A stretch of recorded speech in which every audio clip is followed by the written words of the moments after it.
नमस्कार शुभ लाभ tips channel को आपन को स्वागत जनाऊँ। तो चलतु जानिबा सूर्य बुध केतुंकर विरल संजोग पांचटी राशि ପାଇଁ भारी शुभ।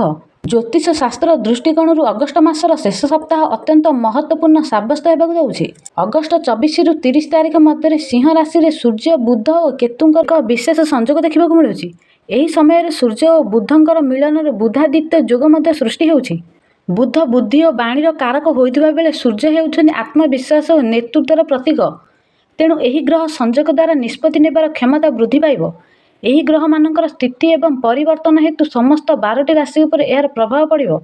मात्र 5टी राशिर जातकों ପାଇଁ ଏହି सप्ताहटी अत्यंत शुभ और भाग्यशाली प्रमाणित होइଥାଏ। तेबे केउ केउ राशि ପାଇଁ ଏହି समय भल आसंतु जानिया पूर्व मो चैनल नुआ थिले मो चैनल को सब्सक्राइब करंतु। पाखरे थिबा घंटी बटन को देबे ऑल ऊपर क्लिक करंतु, जहा द्वारा मु जेतेबेले भी वीडियो अपलोड करबी सर्वप्रथम आपण देखि परिबे।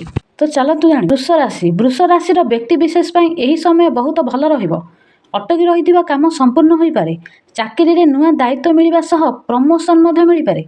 ऑफिस तरफ विदेश यात्रा करिपारंती। स्वास्थ्य को नहीं सचेतन रुहंतु। कन्या राशि यही सप्ताहटी कन्या राशि व्यक्ति विशेषज्ञ ପାଇଁ बहु दिनरु चली आसुतबा आईनगत विवादरु मुक्ति मिलिबार समय रहिबो। परिवार मध्य हसखुशीर वातावरण रहिबा सहित संतान सुख मध्य प्राप्त करिपारंती।